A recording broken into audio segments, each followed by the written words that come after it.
Bonjour, dans cette vidéo, je corrige la partie G du DS3. On s'intéresse à la fabrication des plombs qu'il y a dans les cartouches, hein, des fusils de chasse par exemple. Et le sujet est inspiré d'un sujet de concours. Donc j'ai modifié l'énoncé pour qu'il soit accessible en sup. Et je n'ai pas gardé toutes les questions, hein. J'ai juste gardé certaines questions. Donc je vous montre le sujet. Voilà. On vous donne un certain nombre d'informations, hein, les températures de fusion du plomb, de l'oxyde de plomb et du PBS, sulfure de plomb. Vous avez une réaction on passe du PBS au PBO et on vous pose différentes questions. Donc, comme j'ai pas mal modifié le sujet, bon, j'ai perdu en cours de route en fait le, le pourquoi on étudie tout ça, hein, puisque dans le sujet qui était bien plus complet, on s'intéressait à la fabrication des plombs du début, enfin quasiment du début jusqu'à la fin, quoi. Donc là, c'est vraiment une partie du sujet. De plus, en information qui est donnée dans le sujet que vous avez sous les yeux, mais qui n'était pas donnée dans le sujet initial, c'est l'expression de K1 en fonction de la température. Dans l'énoncé, c'était au candidat de trouver l'expression. Donc là, c'est donné. Mais honnêtement, je ne peux pas le demander dès la première année, après le bac. Alors, commençons par la... Alors, je vais recopier l'équation chimique. Il faudra avoir en tête qu'il y a des températures de fusion. Ça veut dire que l'état des différentes espèces dépend de la température. Et on vous demande, dans la première question, de justifier comment évolue l'équilibre de la réaction si on augmente la température, toute chose égale par ailleurs. Donc ça, j'ai repris la formulation de l'énoncé. Alors, commençons la correction. Voilà, j'ai déjà écrit l'équation chimique, l'équation bilan. La constante de cet équilibre, c'est K1 qui dépend de la température. Je vous rappelle que la constante d'équilibre ne dépend que de la température. L'état de dioxygène, il est gazeux. L'état du soufre, dioxyde de soufre, c'est gazeux. Donc ça, c'est des espèces, il n'y a aucun doute, elles sont tout le temps gazeuses. Alors, on est plutôt à haute température. En revanche, le PBS et le PBO, il faut regarder les températures de fusion. Dans l'énoncé, on vous dit que on est entre 1161 Kelvin, c'est ici, et 1387 Kelvin. Du coup, je regarde les températures de fusion et je me rends compte que le PBS, il est encore solide puisqu'ils ne font qu'à partir de 1387 Kelvin. En revanche, le PBO, lui, il a déjà fondu, il est liquide. Donc, ça veut dire que PBO, il est liquide, le PBS, il est solide. Je vérifie que je ne me suis pas trompé. Oui, c'est ça. On peut peut-être l'écrire. PBS, température de fusion de PBS, c'est 1387 Kelvin. Température de fusion de PBO, c'est 1161 Kelvin. Donc, pour que les choses soient bien claires, hein, température de fusion, ça veut dire qu'en dessous de cette température, 1387 Kelvin, le PBS il est solide, et au-dessus il est liquide. Pareil pour le PBO, mais c'est 1161 Kelvin. On peut aussi donner l'exemple, alors ça n'a rien à voir avec cet énoncé, l'exemple de la glace, c'est 0 degré Celsius. En dessous, la glace elle est solide, au-dessus elle est liquide. Donc j'en déduis que PBS est solide et PBO liquide.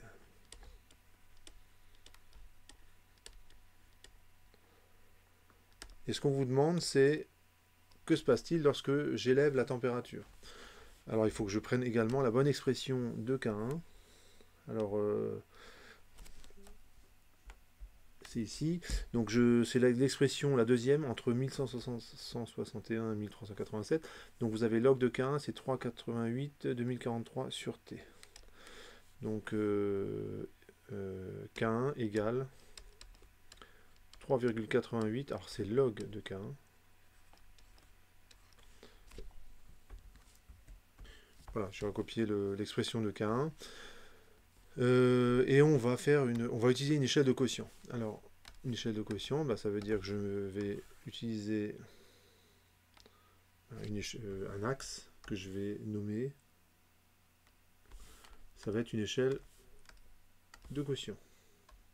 Donc ici, on a le quotient de la réaction. Au départ, donc dans cette façon de raisonner, je vous rappelle, on va toujours partir d'une situation à l'équilibre. Parce que si vous lisez la question, on vous demande comment évolue un équilibre si on augmente la température. Donc là, il faut vraiment bien lire la question. Donc je vais considérer que ça, c'est l'état initial.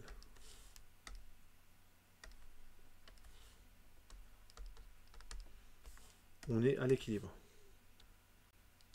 Alors pourquoi on est à l'équilibre? Parce que le quotient égale K1.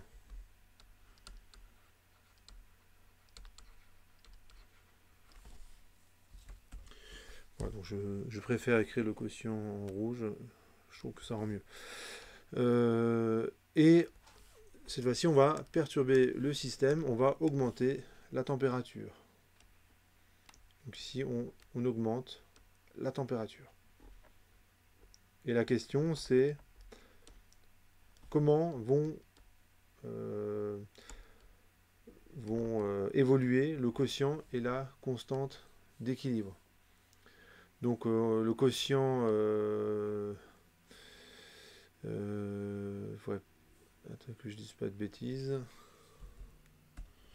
Donc je reprends. Le quotient, en fait, n'évolue pas. Hein, quand on dit toute chose égale par ailleurs, donc je vous rappelle l'énoncé, en fait, le quotient, du coup, ne varie pas. Alors, en fait, je vais faire le calcul complet dans un instant, mais on va dire que là, je vais utiliser ce résultat. Le quotient ne varie pas, c'est-à-dire que la pression ne varie pas. Le nombre de moles de chaque espèce ne varie pas pendant la variation de température. Et on regarde ce que ça donne. Et une fois qu'on a vu comment K1 et le quotient il bouge, alors, je viens de dire que le quotient ne bougeait pas, mais du coup c'est une absence d'évolution, je vais pouvoir en déduire comment la réaction évolue. Donc après augmentation de la température, donc de nouveau une échelle de quotient, donc je nomme les axes, et ça c'est l'état final. Donc le quotient, lui, ne bouge pas, donc il reste à sa valeur. Par contre, si on regarde l'expression de K1, vous allez constater que ça augmente. En effet, la fonction, l'expression de K est telle que lorsque j'augmente la température, ce terme-là il devient moins négatif, le moins 20 043 sur T, et donc K1 augmente. Donc K1 il augmente.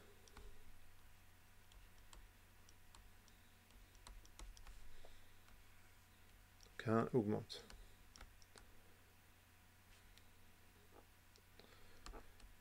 Et on sait que le quotient de la réaction va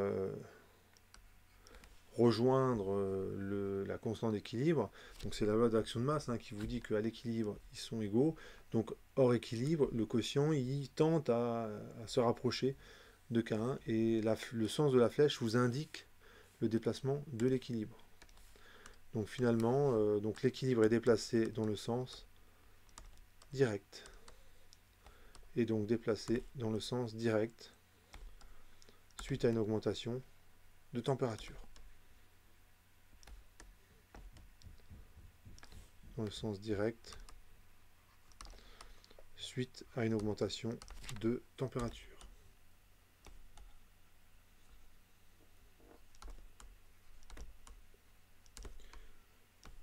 Voilà, donc ça normalement ça répond à la première question.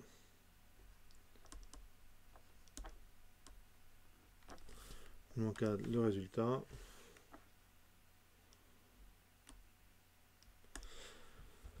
vérifie que j'ai bien répondu à la question 1. Donc ça, n'hésitez pas, quand vous avez répondu à une question, vous encadrez le résultat et à ce moment-là, vous dites, voilà, est-ce que j'ai bien répondu entièrement à la question? Il me semble que c'est le cas. Deuxième question, on vous demande de calculer la constante d'équilibre à 1273 Kelvin et on vous demande de faire un petit commentaire. Alors, je vais avoir besoin d'une calculatrice. Donc je vais calculer le log de K1, ça fait 3,88 moins 20 043 divisé par la température, c'était 1273, sauf erreur. 173, c'est ça. On arrive à moins 11,86. Donc on va écrire ça. À la question 2.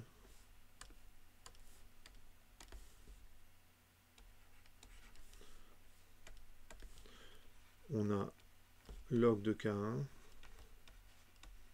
qui est égal à moins 11,86 à T égale 1273 Kelvin. Donc j'en déduis que K1 c'est 10 puissance moins 11,86. Donc c'est une valeur qui est toute petite.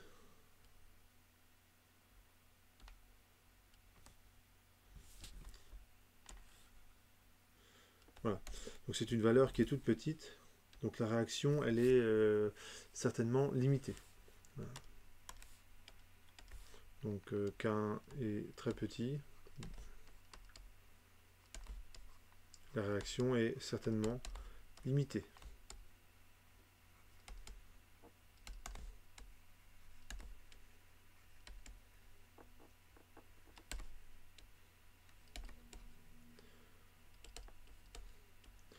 Donc vous avez intérêt à, vous avez intérêt à chauffer pour déplacer la réaction. Enfin, si vous voulez aller dans le sens direct, vous avez intérêt à bien chauffer. La réaction chimique, je vais peut-être l'encadrer pour qu'on la voit bien. Là, j'ai répondu à la question 2. On passe à la question 3. On vous demande d'exprimer le quotient de la réaction en fonction de la pression totale et des quantités de matière N, O2, N' et grand N. Donc je vais commencer le calcul de la question 3.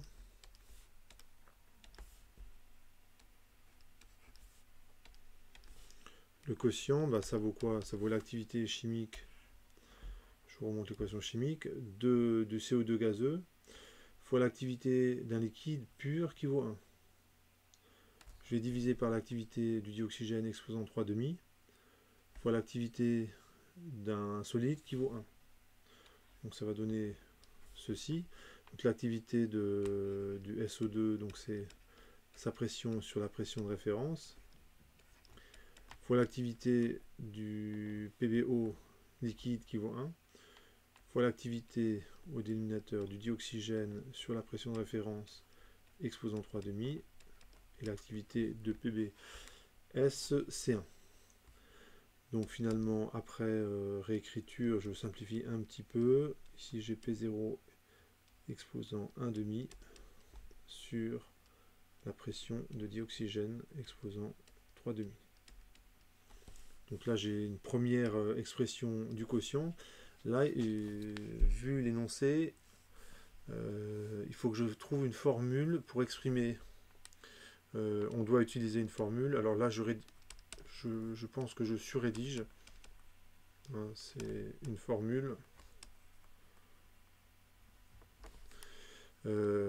qui permet d'exprimer les pressions partielles. Les pressions partielles en fonction de la pression totale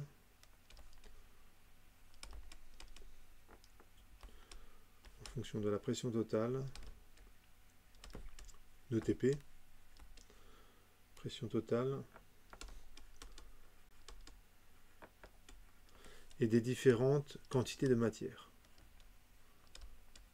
Donc vous devez tout de suite penser à la formule PI égale XI, où XI c'est la fraction molaire, fois la pression totale.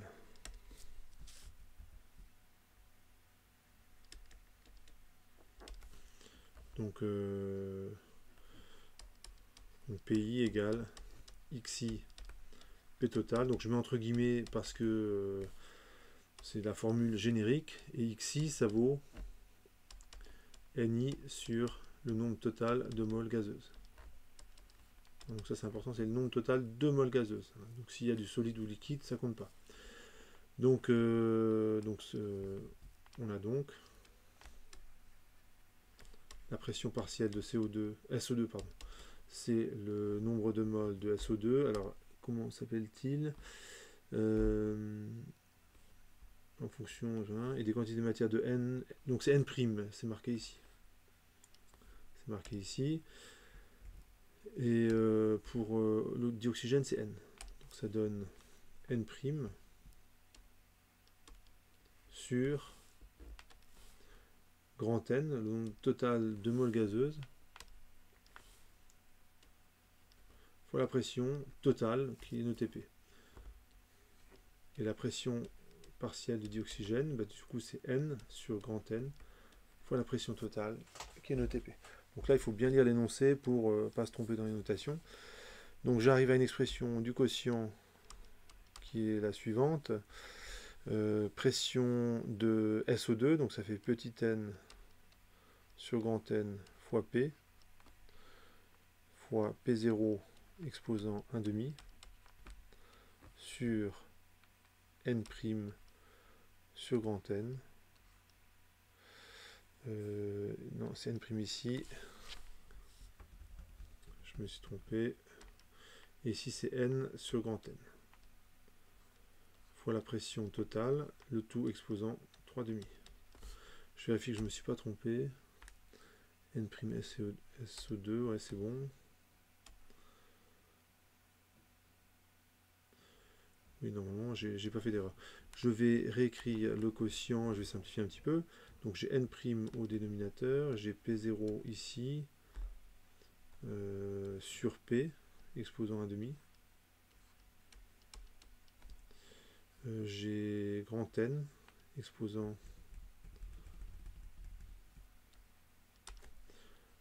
1,5, sur petit n, exposant 3,5. Et ici j'ai P0 sur P, exposant 1,5.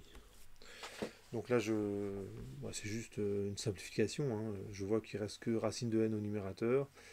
Et le N' et le N sont respectivement au numérateur et au dénominateur avec un exposant 3,5. Et donc là maintenant, je peux répondre à la question posée. Hein. En fait, non, j'ai répondu à la question posée. J'encadre le résultat.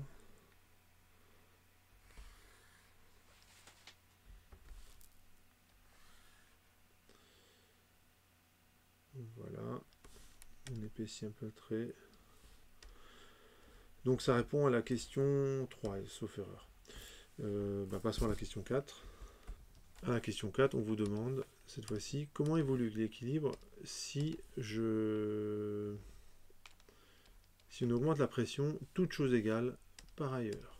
Donc, je reprends l'expression du quotient. Hein, on a le quotient qui valait, enfin qui vaut n' racine de n sur n exposant 3,5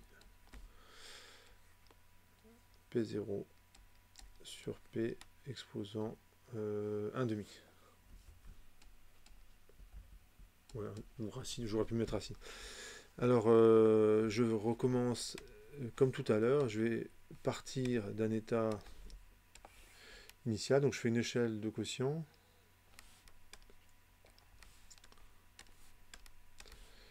Voilà, j'ai mon axe que je nomme. J'ai le quotient, la constante d'équilibre qui est ici, et le quotient qui est au même niveau. Et ça correspond à l'état initial. Et entre les deux, je vais faire quoi? Là, j'augmente la pression. toutes choses égales, par ailleurs. Alors si je regarde l'expression du quotient, ben, je constate, comme le pression est au dénominateur, que le quotient il diminue. Donc le quotient il diminue. Donc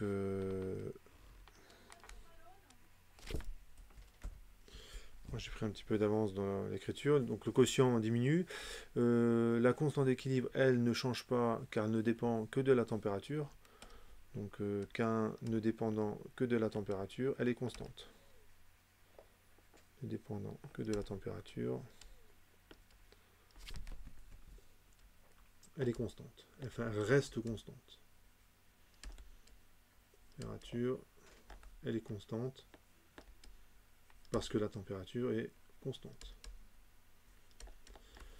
Finalement, je me retrouve avec une échelle de quotient un petit peu différente.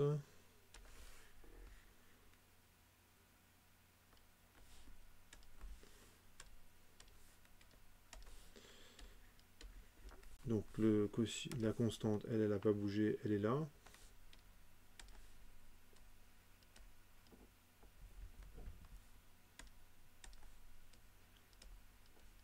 Et le quotient, il se retrouve ici, le quotient.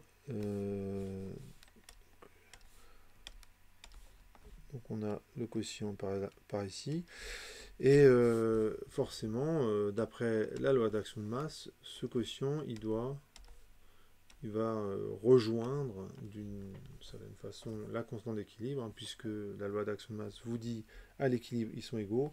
Donc c'est le quotient qui va se rapprocher de la constante d'équilibre spontanément. Donc l'équilibre est déplacé dans le sens de la flèche. Donc l'équilibre est déplacé dans le sens direct. En fait, dans le sens de la diminution de mol gazeuse, si vous regardez, dans le sens direct.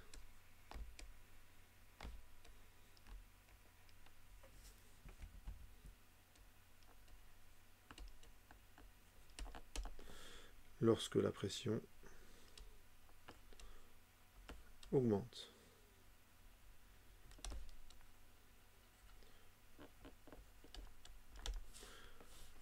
On encadre le résultat. On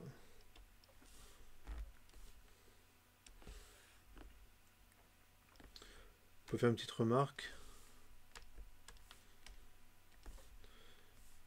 Donc remarque. Donc c'est dans le sens de la diminution de mol gazeuse. C'est dans le sens de la diminution du nombre de moles gazeuses.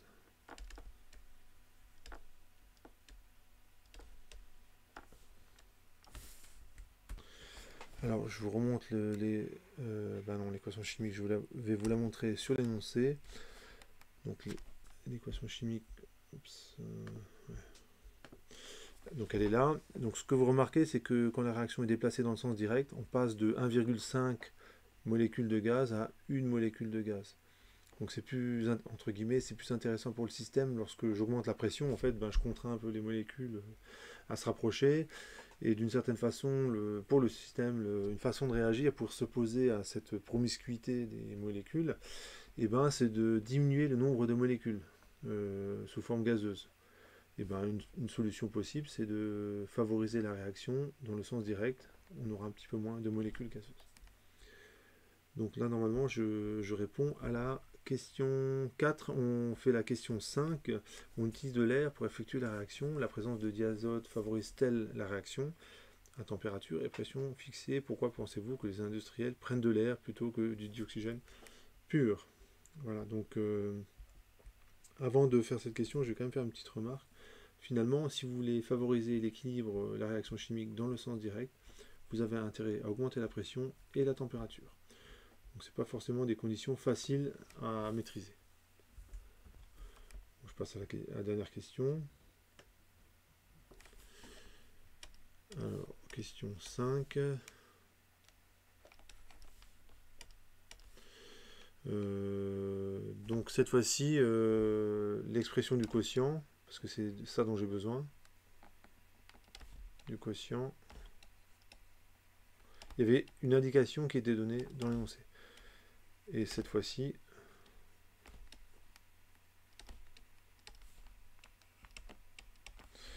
on avait petit n fois racine de grand N. Donc cette fois-ci, je vais détailler ce qu'est grand N en rajoutant les nombres de moles de diazote qui sont spectateurs. On vous rappelle que n, c'est le nombre de moles total gazeuse, donc c'est n plus n' plus le nombre de moles de diazote. Et ici, on a n... Je me souviens plus, là. Oui, c'est n' au numérateur. Et là, on a 3 demi, et on a racine de P0 sur la pression totale. Et la question qu'on vous pose, c'est est-ce que si je rajoute du diazote, ça a plutôt tendance à favoriser ou défavoriser la réaction, hein. La formulation exacte, c'est la présence de diazote favorise-t-elle, la question 5, la présence de diazote favorise-t-elle la réaction à température et pression fixée. Donc ça, c'est important. Je vais faire la même chose. Encore un quotient, une échelle de quotient.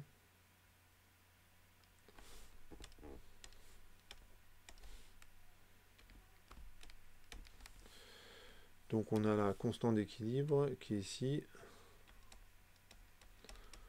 qui est égale au quotient. Donc là, c'est le démarrage, c'est l'état initial. Et on va regarder. Voilà, je vais considérer maintenant. Donc là, j'ai l'état initial, je suis à l'équilibre. Donc à l'équilibre, le quotient est égal à la constante d'équilibre d'après la loi d'action de masse. Et ce que je vais faire, c'est augmenter le nombre de moles de diazote. Donc quand on prend de l'air, effectivement, c'est ce qui se passe, puisqu'il y a 80% de diazote dans l'air et 20% d'oxygène, à peu près, hein. Il y a d'autres gaz présents, évidemment, mais qui sont en quantité vraiment petite. Évidemment, comme la température ne bouge pas, qu'un il n'évolue pas, hein. Il est toujours égal, il est constant. Donc on va le retrouver ici. Alors, je vais peut-être le rédiger, hein, comme qu'un ne dépend que de la température, il est constant. On s'est précisé dans la question, hein, pression et température constante. Donc le temps de rédiger, il est constant. On vous dit que la pression ne varie pas. Donc la seule chose qui varie finalement, c'est le nombre de moles de diazote. Et donc ce qu'on constate, c'est le quotient de la réaction augmente. Donc je me rends compte que le texte que j'ai écrit, j'aurais peut-être pu le mettre ailleurs. Voilà, donc j'ai déplacé le texte. Alors, je sais que le quotient, lui, augmente d'après son expression. Donc je vais le retrouver ici. Ça veut dire que cette fois-ci, la réaction, elle est déplacée dans l'autre sens, hein, puisque c'est le quotient, hein, qui varie, et la constante d'équilibre, elle est fixe. Et ici, on peut rédiger un tout petit peu. Q augmente d'après son expression.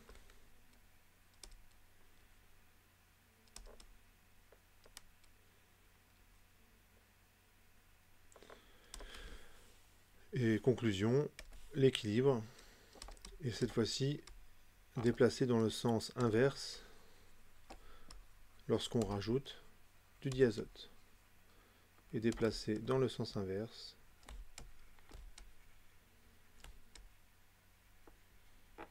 lorsqu'on rajoute du diazote.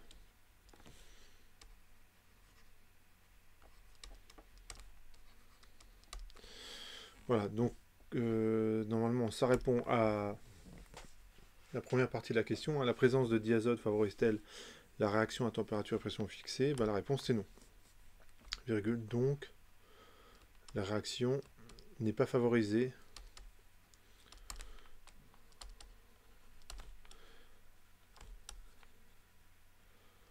en présence de diazote.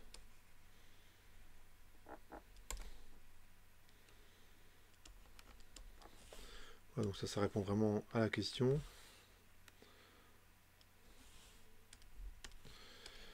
Ensuite, il y avait une deuxième partie à la question. Pourquoi pensez-vous que les industriels prennent plutôt de l'air que de dioxygène pur? En fait, c'est une raison extrêmement simple. C'est une raison économique. Donc, les industriels utilisent de l'air parce que l'air, il est facilement accessible, hein, il est autour de nous. Utilisent l'air plutôt que le dioxygène pur, car c'est moins cher que le dioxygène pur.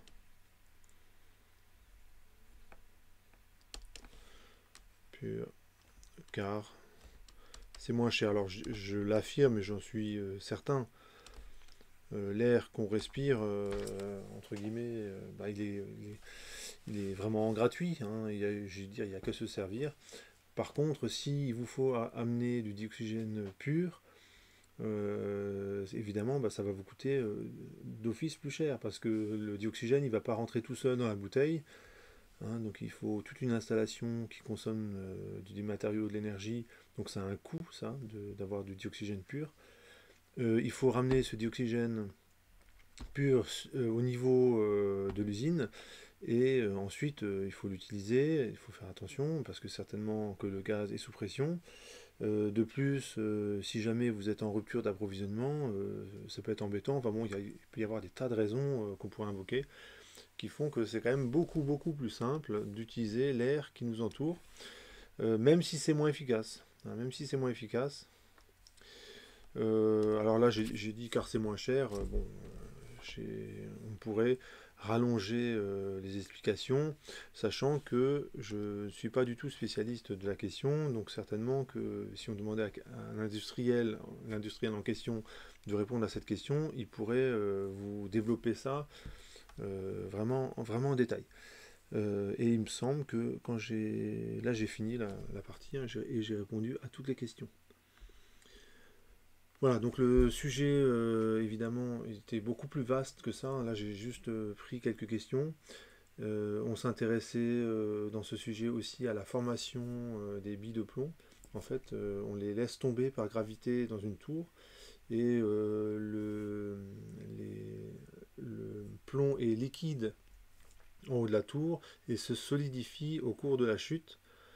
Et comme au cours de la chute, les billes prennent une forme bien sphérique, hein, en fait c'est la forme la plus adaptée, hein, pendant la chute libre, c'est comme si on était quasiment en absence de gravité.